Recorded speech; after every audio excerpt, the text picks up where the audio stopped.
Hey, what's going on, everybody? How's everybody doing today? Beautiful Monday here in the office. I want to tell you guys a story.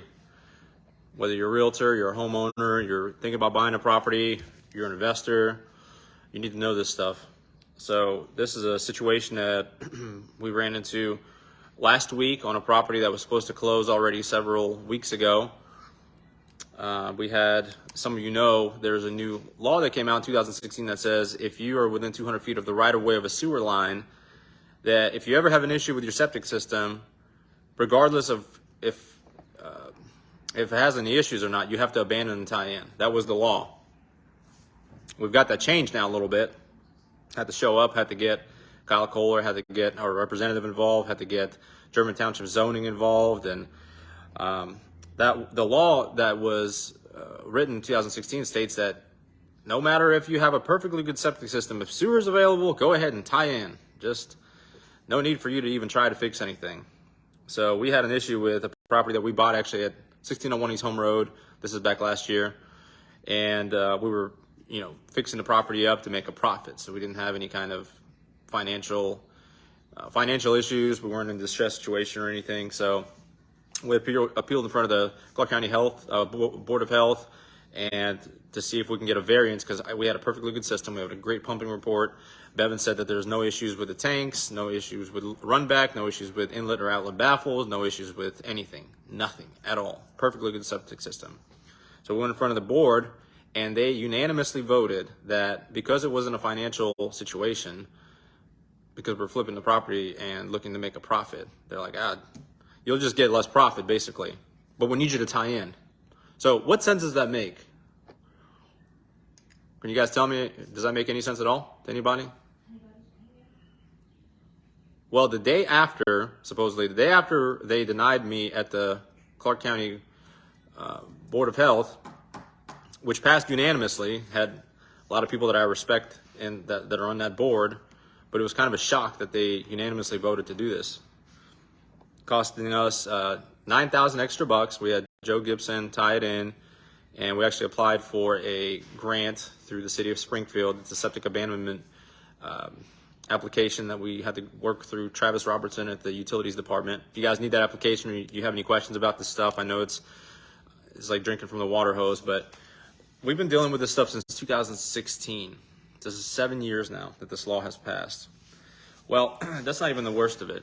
So 1601 East Home Road, health department board denied us, fine. They finally modified it to where it says that if your septic is in good shape, you do not need to abandon it. You can, it makes zero sense. Well, hang on. It's going to make even less sense for you guys here in just a second. So anyways, we were not in a distressed situation, so therefore we just went ahead and tied it in, called it a day because we were flipping the property, needed to turn the money. And we're done with it. But they ended up modifying this rule that says if your septic system is not shot or doesn't need repairs, that you can go ahead and keep it and make a repair. Last week, we were supposed to close on a property, and now there's a lot of sewer lines all over the place. This particular property is located on Springfield Jamestown Road, which, as some of you know, it runs to, I believe, the airport, the Springfield Beckley Airport. So that was put in, I don't know, a long time ago, 80s, 90s, whenever that was. And that area over there already kind of has a high water, natural water table. And the sewer line is 22 feet in the ground. And in order to access the sewer line, per Zach Webster, the plumber that was going to tie it in, you would have to dewater that area for several days, take out tens and tens of thousands of gallons of water before you have to prep the area before you can even start to dig, and then go under 72 and tie into a lateral, which is on the other side of 72, which is a state highway. So number one, you got permits, you got tap fees, you got probably close to $4,000 to $5,000 just in permits alone. Then you've got to do your boring under the highway, since you can't shut down a highway to do that. So there's only one guy that I'm aware of, Brian Stevenson, that does the boring, lateral boring under the highway. So we explored all options. There's even a manhole on this subdivision right on the corner of 72. And so someone had planned to put sewer in that area that I'm referring to. So anyway, long story short, we got an estimate from Zach Webster, and he's like, this is a very complicated deal. It's going to cost you to the magnitude of 8 to 10 times what it would typically cost, because you got the high water table, you got all these permits.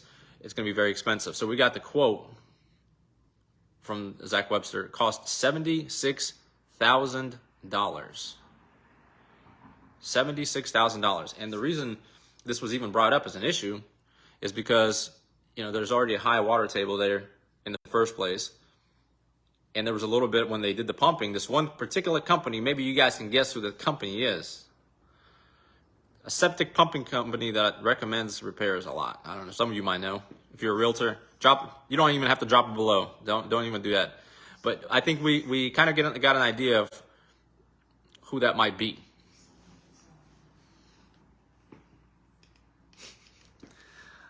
So they came out, they pumped it, they said there's a little bit of run back. And the technician that was pumping it said, it's probably normal because we just had all this water. We had a bunch of rain. So some of that water, there was a plugged filter in the septic too.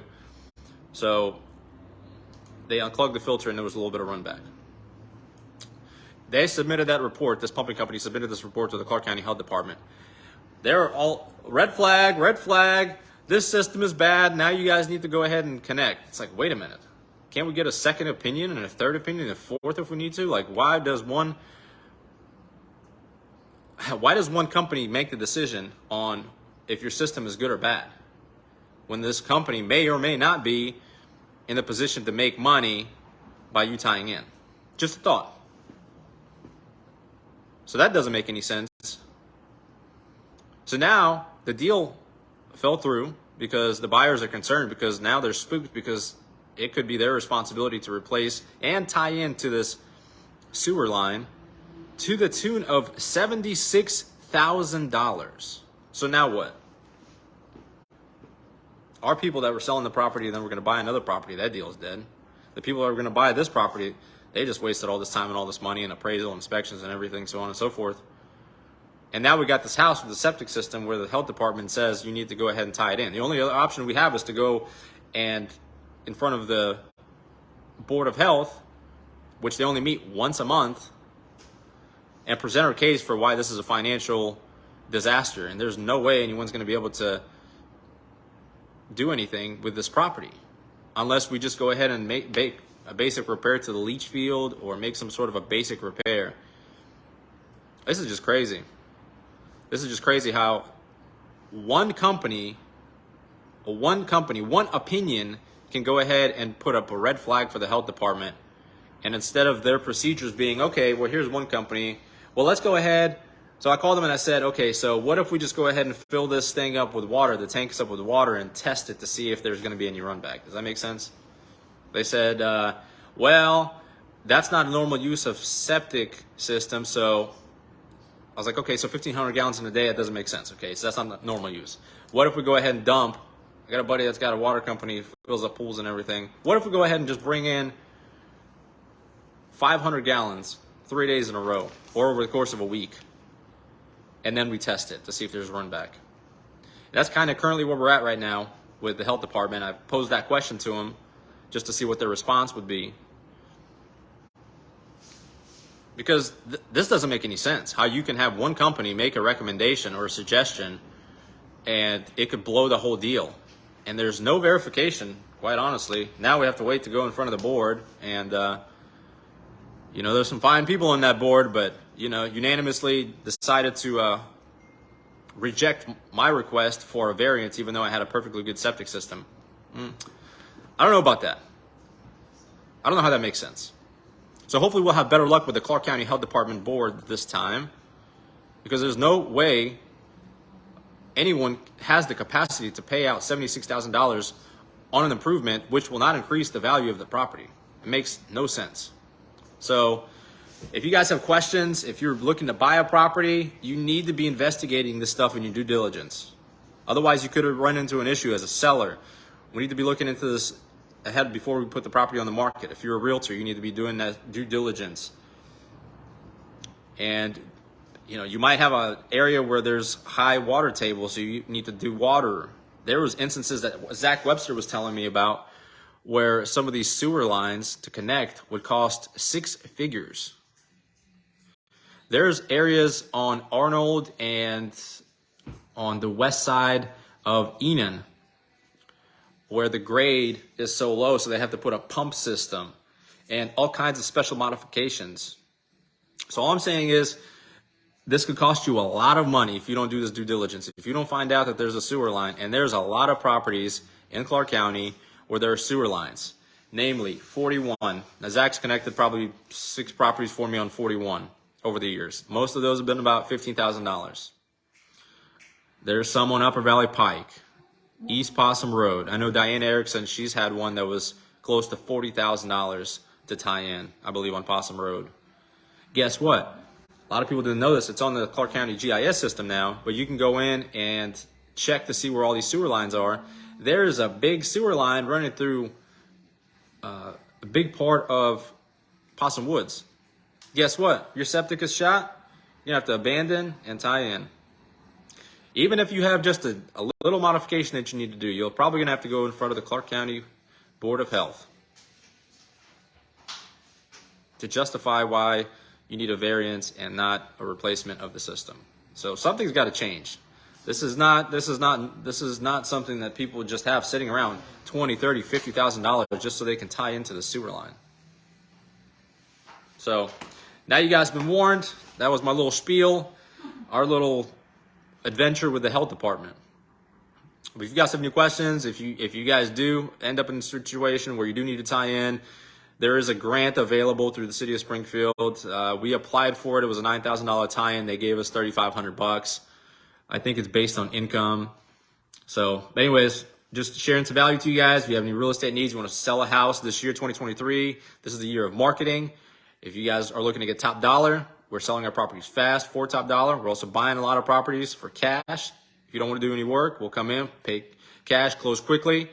And we're here for you guys. If you have any questions or concerns, always available. Have a great day. Talk to you soon.